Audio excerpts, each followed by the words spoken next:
Amalan ni lah yang boleh tolong kita bagi syafaat. Apa amalan dia? Dua kata Nabi. Pertama puasa, kedua Quran. Wah, sebaik-baik perbekalan ialah takwa. Daripada mana nak datangnya takwa? Ayat yang Tuan Imam baca tadi. Ya ayyuhalladzina amanu kutiba alaikumus shiyam kama kutiba alal ladzina min qablikum la'allakum tattaqun. Wahai orang yang beriman, diwajibkan kamu berpuasa macam orang dulu-dulu diwajibkan sebelum kamu. Mudah-mudahan kamu jadi orang bertakwa. Rupa-rupanya tuan-tuan, Allah Ta'ala sebut sebaik-baik bekalan takwa. Surah Ali Imran Allah Ta'ala sebut wasari'u ila maghfirah min rabbikum wa jannatin arduha as-samawati wal ard u'iddat lil muttaqin. Cepat-cepat minta ampun pada Allah. Allah sediakan kamu syurga seluas langit dan bumi, disediakan bagi orang bertakwa. Sebaik-baik bekalan takwa untuk masuk syurga disediakan pada orang bertakwa. Amalan nak melahirkan orang bertakwa, puasa. Tiga-tiga ni ada kaitan. Nak jadi orang yang bertakwa, puasa. Kenapa? Kerana itu sebaik-baik persiapan. Kenapa? Kerana di syurga itu disediakan untuk orang bertakwa. Subhanallah. Lagi 4 hari. Kok kita jadi orang bertakwa. Sebab tu Allah Ta'ala sebut perkataan la'alla. La'alla ni dalam bahasa kita mudah-mudahan. Mudah-mudahan lagi 4 hari, lagi 30 hari selepas tu kita jadi orang bertakwa. Dan Allah bagi kita syurga. Sebaik-baik tempat. Bukan sebaik-baik tempat dalam dunia ni. Dalam dunia ni apa yang baiknya? Alhamdulillah Ustaz, saya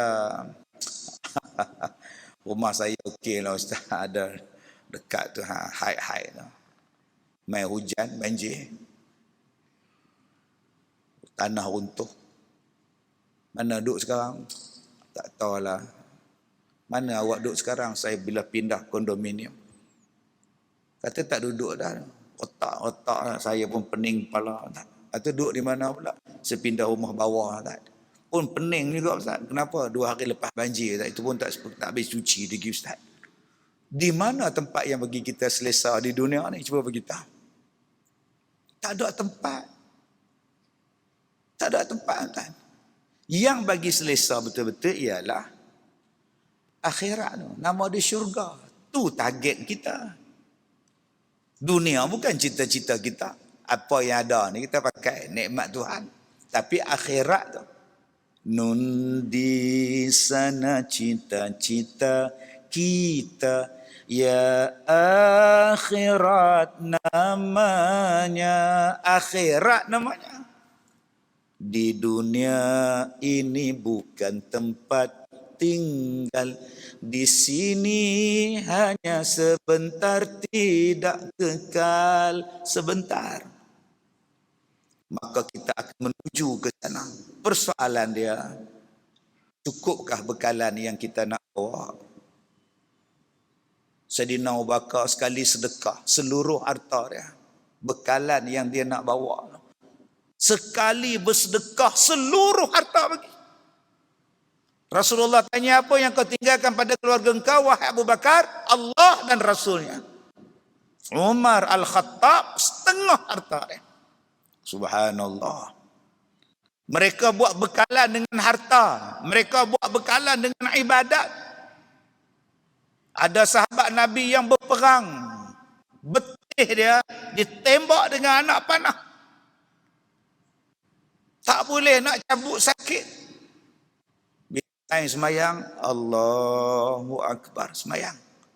Datang sahabat cabut. Waktu dia semayang, waktu itulah cabut anak panah. Sebab apa? Sebab khusyuk sampai tak sedar panah. Kita baru sakit kepala, tak semayang. Tak semayang lagi, Mat. Sakit kepala, migrain. Tu bila nak semayang, tunggu hilang. Tak semayang pasal sakit kepala. Tu belum kena tembak dengan anak panah. Nak banding dengan depa ni, nak banding dengan dia orang ni, Allahu Akbar. Sebab tu kalau kita nak kata kita ni alim pasal ada ijazah, pasal apa semua ni, nak banding dengan ulama dulu, sorry lah. Walaupun kita ni PhD ke apa bala ke hang ada, jangan duk rasa hang pandai. Daripada sudut lain pun hang tak boleh lawan ulama zaman dulu ya. Tiba-tiba hari ni kita nak kata ulama dulu ni tak, dia mungkin dia khilaf lah. Mungkin Imam Syafi'i dia tak jumpa. Dahsyat. Imam Syafi'i bukan ada Facebook. Mata dia tak tengok benda haram. Imam Syafi'i ada dia tengok TikTok. Hang ustaz pun ada TikTok, dia gedek dia tengok orang. Tiba-tiba hang nak kata hang lagi alim daripada pirah. Zaman depa TV pun tak ada, media sosial apa pun tak ada, apa pun tak ada yang mendatangkan maksiat pada depa. Mata terjaga, telinga terjaga. Kita duk kata kita ni baik, kita ni alim, balik daripada masjid buka radio. Kita dengarkan dulu lagu terbaru dari Justin Bieber. Oh, balik masjid, angguk pula. Depa tak ada. Punya baiknya hidup, tuan-tuan. Tiba-tiba kita nak kata kita lebih baik pada mereka. Oh, sorry ya. Sebab itu cabaran kepada kita ni kuat. Kalau kita mampu menghadapi cabaran ini, subhanallah. Cabaran orang puasa. Nak banding dengan cabaran dia orang dulu. Dia orang bukan ada pasal Ramadan. Kita hari ni puasa-puasa. Tu dia pasal Ramadan. Hang tengok ayam kan, tengok pohon. Tambah tuan-tuan duduk KL. Pergi pasal Ramadan, pakai skirt. Tak tengok membazir pula. Tengok isteri dia tengok dia. Abang, tunggu balik. Allah tuan-tuan. Sebab tu, kita kena cari jalan. Macam mana aku boleh jaga penglihatan aku. Akan ada cara dia. Sebab Nabi dah sebut di dalam hadis. Cabaran yang akan sampai pada kita ni, tetapi ada orang yang tetap dia, ta'ifatum minhum, ada sekelompok daripada mereka yang sentiasa berada dalam pertolongan Allah. Allah jaga dia orang. Yang ni yang kita nak jaga ni. Mudah-mudahan kita termasuk dalam kumpulan tu. Di saat orang suka pada maksiat, kita tak terlibat. Di saat orang suka pada benda haram, kita tak campur. Di saat orang buat benda-benda yang kotor, kita tak tahu apa. Kita selamat macam kita duduk dalam gua. Cuba tuan-tuan tengok duduk dalam gua, tak tahu apa. Frekuensi pun tak ada, apa pun tak ada. Selamat dia. Tapi saya tak suruhlah tuan-tuan pergi gua Tempurung. Duduk tapa sana ni. Kenapa Tuan Haji tak balik KL kan? Saya nak mengasingkan diri pada dosa. Duduk 2 hari, ular teduh mai, lari terus tuan. Sebab tu, amalan yang kita ada ni, bekalan kita ni, kita pun tak apa nak yakin gini.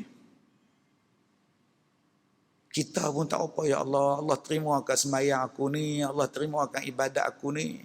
Sebab tu Imam Al-Ghazali, dia ni ahli tasawuf. Dia duk fikir, ya Allah, aku ni Allah terima Allah, doa Allah tu yang dia duk sebut.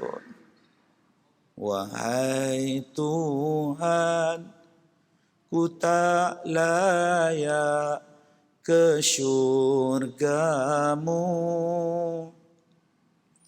namun tak pula aku sanggup ke nerakamu. Bukan maknanya dia tak nak masuk syurga. Tengok pada diri ni. Tuan-tuan, kita tengok diri kita ni. Nak bandingkan kita ni. Aku ni layak ke? Sembahyang pun tak apa khusyuk. Macam mana ni? Sembahyang pun tak apa khusyuk. Allahu Akbar. Awal-awal ya duk tengok sejadah. Mai rakaat kedua dia tengok depan. Tengok macam-macam duk tulis. Ustaz Kazim malam ni nampak tak? Jenis hak tutup ni pula dia tengok atas pula. Lawa masjid ni. Tu. Tu belum masuk lagi. Kereta tinggal di luar. Duk gagau. Kunci tadi tu. Tangan dia duk gagau poket. Tang mana aku letak? Nak rasa tu macam mana tuan-tuan? Sebab tu kita minta pada Allah. Allah tolong kita di hari kiamat. Bagaimana Allah nak tolong kita? Bagaimana supaya kita ni dapat syafaat? Allah bantu kita. Nak tengok pada amalan kita, Allah. Nak tengok pada ni, Allah. Nak tengok Allah, subhanallah, ya Allah. Pagi-pagi buta aku dah buat dosa dah, ya Allah. Ya Allah, ampunkanlah aku, ya Allah. Bila sampai di akhirat no, siapa nak tolong kita? Sebab tu Nabi SAW sebut dalam satu hadis Nabi, as-siyamu wal Qur'an yashfa'ani lil abdi yaumal qiyamah. Puasa dan Al-Quran akan datang sebagai pemberi syafaat kepada hamba Allah pada hari kiamat. Dua benda yang akan jadi syafaat pada kita. Yang akan bantu kita, yang akan tolong kita di hari kiamat. Siapa yang tak pernah buat dosa, hak cakap depan tuan-tuan ni lagi banyak dosa. Tuan-tuan tak ada dosa, adik-adik kita ni bukan ada dosa. Umur baru 11 tahun. Tak ada dosa apa. Tuan-tuan haji banyak pahala. Umur dah 70. Dah berpuluh-puluh tahun puasa. Tuan haji sini ada umur 65. Ya Allah, lamanya semayang. Akak-akak di belakang umur 60. Lamanya dah semayang, banyaknya pahala. Adik-adik tahfiz kita muda-muda lagi. 10 tahun, 11 tahun, 7 tahun. Ya Allah, tak ada dosa untungnya. Yang banyak dosa siapa? Yang banyak dosa aku, ya Allah. Puasa tak banyak, semayang tak banyak, ya Allah. Ampunkanlah dosa aku, ya Allah. Bila sampai di hari kiamat, siapa nak tolong? Di hari kiamat orang tak peduli kita. Di hari kiamat tak ada siapa kenal kita. Di hari kiamat kita tak ada siapa nak bercakap.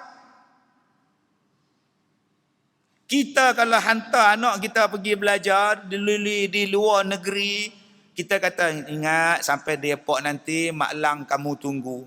Kamu jangan takut, Mak Lang tunggu dekat Tokyo. Anak tu naik kapal terbang nak pergi Tokyo tu dia confident dah. Pasal apa? Pasal Mak Lang dia tunggu. Mak Lang dia pun belajar di Tokyo. Kita yang duduk di Malaysia ni telefon Lang. Lang. Dia dah naik flight lah. Pukul 11 tadi. Tolong tengok lah. InsyaAllah, insyaAllah. Kak Angah jangan takut. InsyaAllah. Alang tengok. Budak hak naik kapal terbang tu pun relax. Nombor Mak Lang dia ada. Mak Lang nak duduk tang mana pun ada. Itu di dunia. Tapi di hari kiamat, Mak Lang mana nak tunggu kita di hari kiamat? Waktu nak mati tu, ada isteri cakap, bang, tak apa abang, abang mati nanti, Haji Dolah, arwah Haji Dolah tunggu kat sana. Nah. Agak-agak ada dialog tu tuan-tuan. Saya dah WhatsApp kat dia dah. Abang sekarang pukul 11, jangka mati pukul 2 lah, insyaAllah abang sampai lah. Tak ada dialog tu. Tuan-tuan ingat ada ke Mak Ngah nak tunggu, rescue nak tunggu, 911 nak tunggu ke, pertahanan awam nak tunggu ke? Tak ada siapa. Habis tu siapa yang nak tunggu kita Ustaz? Amalan kita. Amalan ni lah yang boleh tolong kita bagi syafaat. Apa amalan dia? Dua kata Nabi. Pertama puasa, kedua Quran. Maka puasa berkata pada Tuhan, wahai Tuhan, orang ni dulu waktu hidup dalam dunia, dia puasa. Dia menahan makan minum dan dia menahan syahwat di siang hari. Izinkanlah aku bagi syafaat pada dia, ya Allah. Quran pun cakap, ya Allah, dia ni dulu ketika hidup di dalam dunia, dia baca Quran sampai dia tak tidur malam, baca Quran. Izinkan aku bagi syafaat pada dia, ya Allah. Allah kata, aku izinkan dua-dua kamu bagi syafaat kepada orang ni. Pertama, puasa. Dua, baca Quran. Sebab tu tuan-tuan, lagi 4 hari lagi kita nak jumpa dengan orang yang nak tolong kita. Kita nak jumpa dengan yang nak bantu kita di hari kiamat. Di saat orang lain tak boleh bantu.